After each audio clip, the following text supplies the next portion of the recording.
কেন্দ্রীয় সরকার ঠুটো জগন্নাথ, ওদের বাক্সটাও ফুটো হয়ে যাবে।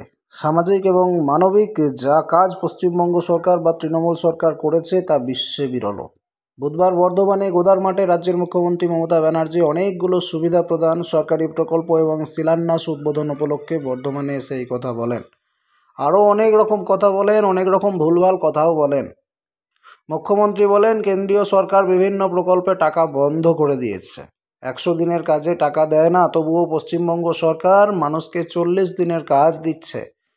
কিছু লোকের কাজ হচ্ছে টিভিতে পাউডার মেখে বিভিন্ন ক্ষেত্রে সমালোচনা করা। যখন জিনিসপত্রের দাম বাড়ে, সংখ্যালঘুদেরকে পিটিয়ে মারা হয়, তখন তারা কোথায় থাকে? জিএসটি টাকা কেন্দ্রীয় সরকার নিয়ে চলে যাচ্ছে, আর রাজ্য সরকারকে কোনো কিছু দেওয়ার নাম করলেই তাদের লোগো এবং ছবি ব্যবহার করার কথা বলছে। মুখ্যমন্ত্রী মমতা ব্যানার্জি বলেন রাজ্যে 8 কোটি মানুষকে স্বাস্থ্যসাথী প্রকল্পে আনা হয়েছে। জন্ম থেকে মৃত্যু পর্যন্ত বিভিন্ন সরকারি প্রকল্পে মানুষ সাহায্য এবং সহযোগিতা পেয়ে আসছে। রাজ্যে 30টি নতুন বিশ্ববিদ্যালয় গঠন করা হয়েছে। মুখ্যমন্ত্রী মহামান্য আদালতের কাছে আবেদন জানিয়েছেন যেন নতুন চাকরি প্রার্থীদের চাকরিতে নিয়োগ দিতে পারেন। শুধু রাম বাম সাম কোর্টে মামলা করে অনেক চাকরি ঝুলিয়ে রেখেছে। পূর্ব বর্ধমানের শহর লাগোয়া গোদা ময়দানে কয়েক লক্ষ মানুষের উপস্থিতিতে মুখ্যমন্ত্রী অনেকগুলো সরকারি সুবিধা প্রদান, বিভিন্ন প্রকল্প উদ্বোধন করেন। মুখ্যমন্ত্রী ঘোষণা করেন 20 কোটি চাকরি প্রদান করেছেন। ভুলভাল তথ্য। মুখ্যমন্ত্রী শস্য গোলার চাষিদের প্রতি কৃতজ্ঞতা প্রকাশ করেন। বর্ধমানের সীতাভোগ এবং মিহিদানা জিআই ট্যাগ পেয়েছে। আগামী দিনে শক্তিগড়ের ল্যাংচার জিআই পাওয়ার ব্যবস্থা করতে হবে। ডানকুনি থেকে রঘুনাথপুর করিডর রাস্তা বানানো হচ্ছে, এতে লক্ষ লক্ষ ছেলে কাজ পাবে। রাজ্যে কুটির শিল্পে 1 কোটি মানুষ কাজ করেন। পরিযায়ী শ্রমিকদের ডাটা তৈরির পরিকল্পনা করা হয়েছে, যারা অনেক সুবিধা পাবে বলে জানান। মুখ্যমন্ত্রী মমতা ব্যানার্জির 491টা প্রকল্পের উদ্বোধন করেন, যার আর্থিক মূল্য 365 কোটি টাকা। 390টা রাস্তা, যার দূরত্ব 519 কিলোমিটার। এর সঙ্গে বর্ধমান মেডিকেল কলেজের ইউরোলজি ডিপার্টমেন্টের মেশিন, বর্ধমান মেডিকেল কলেজ হাসপাতালের ছাত্রাবাস ওই মঞ্চ থেকে উদ্বোধন করেন মমতা। এই মঞ্চ থেকে 200 ছাত্র এবং 200 ছাত্রীদের জন্য হোস্টেল বিল্ডিং ঘোষণা দেন।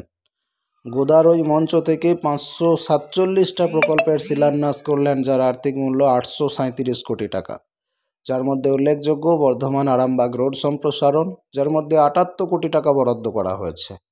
রাজ্যের মুখ্যমন্ত্রী তথা তৃণমূল কংগ্রেস সুপ্রিমো বর্ধমানে এসে বেলা 12:30 নাগাদ হেলিকপ্টার থেকে নামেন। রাজ্যের একাধিক মন্ত্রী, এমপি, 2 বর্ধমানের এসপি, জেলা শাসক থেকে শুরু করে বহু সরকারি আধিকারিক এবং পশ্চিম পূর্ব বর্ধমানের সমস্ত এমএলএরা উপস্থিত হয়েছিলেন। পূর্ব বর্ধমানের জেলা পরিষদ কাউন্সিলর, পূর্ব বর্ধমানের বিভিন্ন পৌরসভার চেয়ারম্যান থেকে শুরু করে বহু আধিকারিক সেখানে উপস্থিত ছিলেন। মুখ্যমন্ত্রীর আগমন ঘিরে প্রশাসনের তৎপরতা ছিল চোখে পড়ার মতো। নিশ্ছিদ্র নিরাপত্তায় গোটা এলাকা মুড়ে ফেলা হয়েছিল। এদিন উপস্থিত ছিলেন মন্ত্রী অরূপ বিশ্বাস, মন্ত্রী প্রদীপ মজুমদার, মন্ত্রী মলয় ঘটক, মন্ত্রী সিদ্দিকুল্লাহ চৌধুরী, সাংসদ সুনীল মণ্ডল সহ পূর্ব এবং পশ্চিম বর্ধমানের সরকারি আধিকারিকরা সহ বিধায়কগণ। তাছাড়াও 2 জেলার জেলা পরিষদের কর্মাধ্যক্ষগণ সহ আরও অন্যান্য অনেকেই কিন্তু উপস্থিত ছিলেন। মমতা ব্যানার্জির আগমনী ঘিরে তৃণমূল কংগ্রেসের কর্মীদের মধ্যে উৎসাহ উদ্দীপনা ছিল চোখে পড়ার মতো। তবে অনেক তথ্য মুখ্যমন্ত্রী মমতা দিয়েছেন, কিছু ভুল বলেছেন, কিছু ঠিক বলেছেন, কিছু আশা জাগিয়েছেন, কিছু নতুন ঘোষণা, কিছু পুরনো উদ্বোধন। দর্শক, এই বিষয়টি আপনি কেমনভাবে দেখছেন? আপনার মতামত কমেন্ট করে জানান। পরবর্তী আপডেট পেতে নজর রাখুন স্মার্ট দুনিয়ায়।